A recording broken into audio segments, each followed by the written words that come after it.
Hey guys welcome back to my channel. তো প্রচুর দিন পর আমার চ্যানেলে আজকে একটা ভিডিও আসছে, আর তোমরা জায়গাটা দেখে বুঝতেই পারছো কারণ অনেক বাঙালির এটা ফেভারিট জায়গা। আর আমার ফেভারিট জায়গা হচ্ছে সমুদ্র। তো এটা হচ্ছে দীঘা, আর এখন বাজে হচ্ছে সকাল 5:30। আর এখন যাবো আমি ঘুরতে। আর আমাদের গাড়ি চলে এসছে নিচে, আর আজকের ওয়েদারটা জাস্ট চুমু ছিল। তো আমাদের জার্নি স্টার্ট হয়ে গেছে। আর আজকে অনেক কটা ডেস্টিনেশন ছিল আমাদের যাওয়ার। তো সবার প্রথমে আমরা গিয়েছিলাম হচ্ছে শঙ্করপুর। আর এখানটা আমার সব থেকে ভালো লেগেছে, যে কটা জায়গা আমি ঘুরেছি তার থেকে মোস্ট আমার এই জায়গাটা সব থেকে বেশি ভালো লেগেছে। এখানটা খুব সুন্দর ভিউ ছিল, আর সমুদ্র তো অফকোর্স থাকবেই। আর আমার সমুদ্রে গেলে সব থেকে বেশি ভালো লাগে এই যে জলগুলো এসে যখন পাটা ছুঁয়ে চলে যায়, এই জায়গাটা আমার খুবই ভালো লাগে। এই ফিলিংসটা একটা অন্যরকমই লাগে আমার। আর এখানে একটা পার্ক টাইপ ছিল, আর অনেকটা বড় ছিল জায়গাটা, তো অনেকটা টাইম লেগেছিলো এখানটা ঘুরতে। তো যাই হোক, এখানটা ঘুরে এখন বেরালাম, আর এরপর আর একটা জায়গাতে যাব। আর এখানে যাওয়ার সময় আরেকটা জায়গা দেখলাম, এটা শঙ্করপুরেরই একটু সাইডে বিচটা ছিল, এটাও খুব সুন্দর ছিল। মানে আমি এখানে অনেক রিলস বানিয়েছি।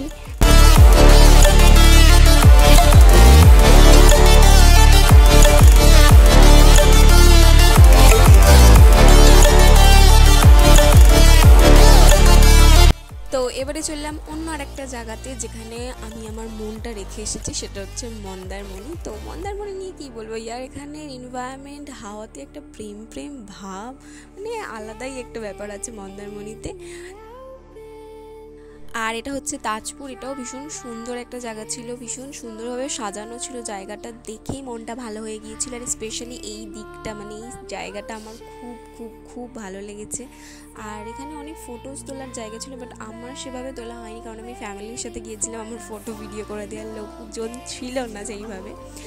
আর আমি যতটা পেরেছি দেখানোর জন্য ভিডিও করেছি, মানে ব্লগটা বানানোর জন্য ছোট করে ভিডিও করেছি, কারণ আমার পক্ষে পসিবল ছিল না যে ভীষণ ভালোভাবে ভিডিও করা।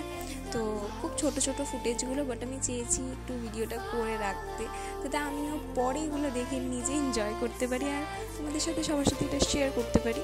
তো তারপরে একটা মন্দিরে গিয়েছিলাম, মন্দিরটার নাম আমার এখন মনে পড়ছে না, এখনও মন্দিরটা কমপ্লিটও হয়নি, এখনও ওখানে কাজ হচ্ছিল।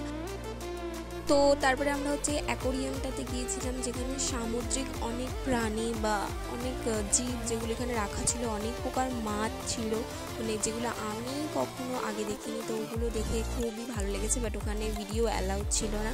আর তারপরে তো এই আইসক্রিমটা খেয়েছিলাম, একটু নোনতা টাইপ আইসক্রিম, আমি জীবনে প্রথম একটু নোনতা আইসক্রিম খেয়েছি, তো ভালো ছিল। তো এখন বেজে গেছে 3:15, আর আমরা আফটার লাঞ্চ এখানে এসেছি। এখানে আমাদের প্রত্যেক দিন রুটিন ছিল যে 1-1.5 ঘন্টা তো লাঞ্চের পর এখানে বসে থাকতেই হবে। তো তারপরে বিকালবেলা আমরা আরেকটা জায়গার জন্য বেরিয়েছিলাম, সেটা হচ্ছে ঢেউসাগর। অনেকেই জানো, অনেকেই গেছো এর আগে, বাট এই জায়গাটা যারা যারা দেখে যাচ্ছে আমার মনে হয় সবার যাওয়া উচিত। মানে চন্দননগরেও এত লাইটিং নেই যত এখানে আছে। তো এটা অনেক বড় জায়গা, 1-1.5 ঘন্টা তো লাগবেই পুরোটা ঘুরতে। আর প্রচুর অ্যাক্টিভিটিস আছে এখানে, বাচ্চাদের জন্য প্রচুর অ্যাক্টিভিটিস আছে, বড়দের জন্য আছে। এখানে টয় ট্রেন টাইপ একটা আছে, তারপরে বোর্ড আছে, তোমরা রাইড করতে পারো, অনেক দোলনা আছে, বড়রাও সেখানে দোলনায় দোল খাচ্ছিল। মানে খুব ভালো লাগবে এনভায়রনমেন্টটা দেখে। সন্ধ্যের জন্য পারফেক্ট জায়গা, তোমরা একটু বিকেল করেও যেতে পারো, তা বিকেলের মজাটাও নিতে পারবে, আর সন্ধ্যের লাইটিংয়ের এনজয়মেন্টটাও করতে পারবে। তো এরকম মাঝামাঝি টাইমে যাওয়া ভালো। আমি একটু সন্ধ্যে করে গিয়েছিলাম, তো আরেকটু আগে গেলে মেবি ভালো হতো।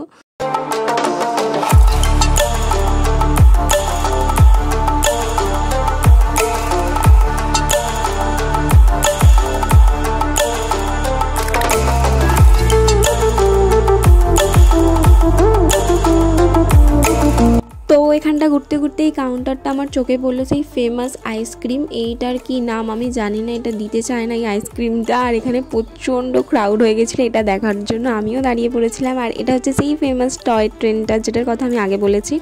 তো এখানে এই ফুচকাটাও খুব ফেমাস একটা ফুচকা, কারণ এখানে অনেক কটা ফ্লেভারের জল আছে, তুমি যেটা চাও সেটাই নিতে পারবে 1 প্লেট ফুচকা নিলে। তো এটাই ছিল আমার দীঘা জার্নি বা আমার ট্রিপের কিছু কিছু ভিডিও। তো আজকের ভিডিওটা এই অবধি, সবাইকে বাই বাই, দেখা হচ্ছে নেক্সট ভিডিওতে।